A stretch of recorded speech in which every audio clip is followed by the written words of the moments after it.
Let's get into our conversation about the digital nomad visa and how it's impacting the property market. Absolutely. Let's have a conversation about it with Njabulo Gule, Principal Property Practitioner and Franchise Owner at Safe Property Group. Njabulo, good to talk to you. Happy Monday.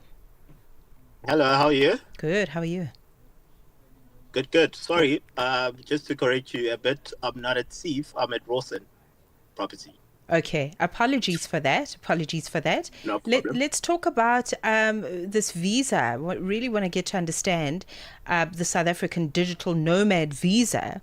And as we understand it, established or put into place since the year 2024.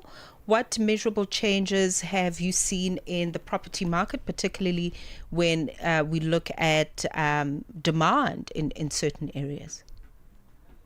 Well, basically what we've seen is that there has been a lot of influx of, so basically there's a lot of demand in terms of the properties that are going quickly because, now people that are benefiting mostly, it's mostly the landlords, So it affects a lot of people that are in the locals, people in South Africa. So people that are benefiting are people that are not from around South Africa. Right. So you look at places like Cape Town, you look at Ballito, we're seeing a lot of demand in the supply, but we do not have stock, So that has been the issues that have arisen, and a lot of people are not affording all of these properties, So that's what has been happening lately, So are you saying then, Njabulo, as a result of these digital nomads and the demand they're placing on the housing markets, have the rental prices, have they gone up then significantly? They have gone up.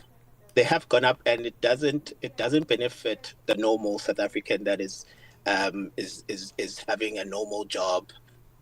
It's normally benefiting people that just have the money, that are not always from South Africa, that will just buy the property, and whereas we end up not benefiting as the locals in South Africa. So it does not benefit us at all. And you find that it because now there's so much supply, right? There is no stock, right? So there is a lot of demand. So that's why the prices end up going higher, because so whereas, for example, if there's a lot of stock, right? In that case, the prices stay the same, or they are very affordable. So it doesn't become in an advantage of the seller, for example, or the owner. So these are the issues that arise, and it really doesn't benefit the normal South African because we can't afford it. Affordability is a big issue.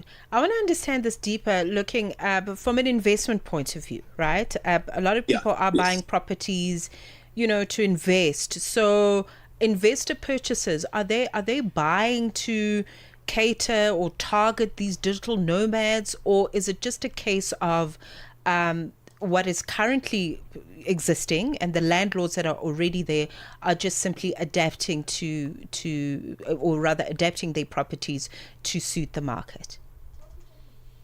Basically, it's just to suit the market. They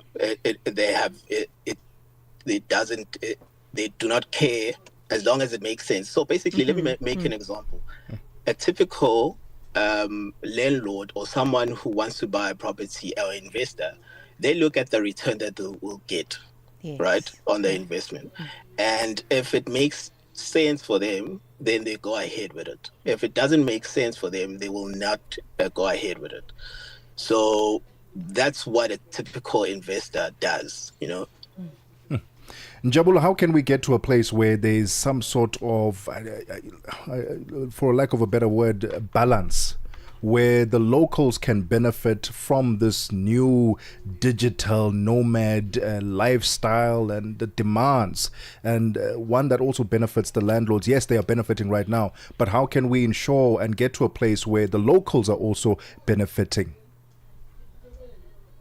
I think there should be regulations that are imposed. We're having these conversations with the property practitioners board, right? And we are having this conversation with them, but there has to be some regulations because it's really getting out of hand, and it's not benefiting the normal South African. So we are having those conversations, but definitely there needs to be regulations done, and they has to be enforced somehow. Njabulo, do we know where there are strict regulations? Because I know, particularly with the Cape Town example, that this is happening in other parts of the world. The Netherlands, I think, was mentioned as a statistic of just these high demand for Airbnbs, and it's really just putting the locals in a very, very tight position. So, do you know of international examples? Where laws have been enforced to put the citizens of that particular nation first above all else? I think in Portugal, if I'm not mistaken, they have laws that they have enforced and to put citizens first. And these are certain laws that we also need to implement. As I said, we are having these conversations with the board, the property board. And hopefully we will reach a point where it also benefits the local people, because as it stands, a lot of people that are benefiting are not from South Africa. And we end up being in a position where we can't even compete in the property sector, and that doesn't benefit us in South Africa. We need to be keeping the money here in South Africa, and but it's not happening, unfortunately. And I also understand where the position of the sellers is, a person who's selling, they want more prices for their property, but also we need to have a way that we regulate everything. I mean, I'll make an example. One of the things that I've always had an issue with is, why is it that we give so much power to the seller, whereas we can give power to what does the regulation say? Or what, for example, I'll make an example. If you were to have a property that you want to sell right now, right?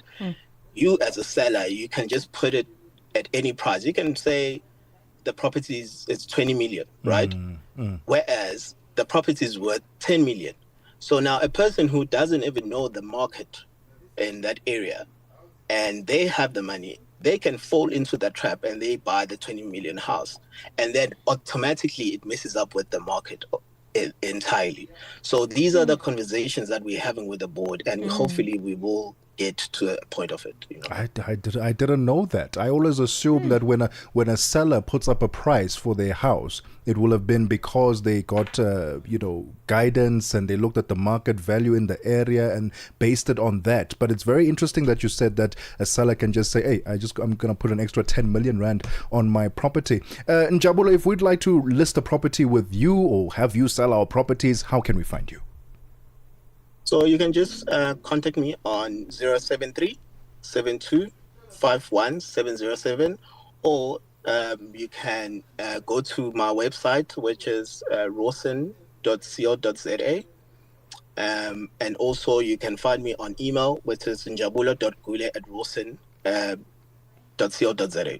Amazing. And Njabulo, thank you so much for your time and for shining a light on this digital nomad visa and its impact in the property markets. The voice of Njabulo Gule, principal property practitioner, and at the Rawson's Property Group. Check him out on the socials, get in touch with him on the website if you'd like to list your property, and perhaps also get some counsel from him.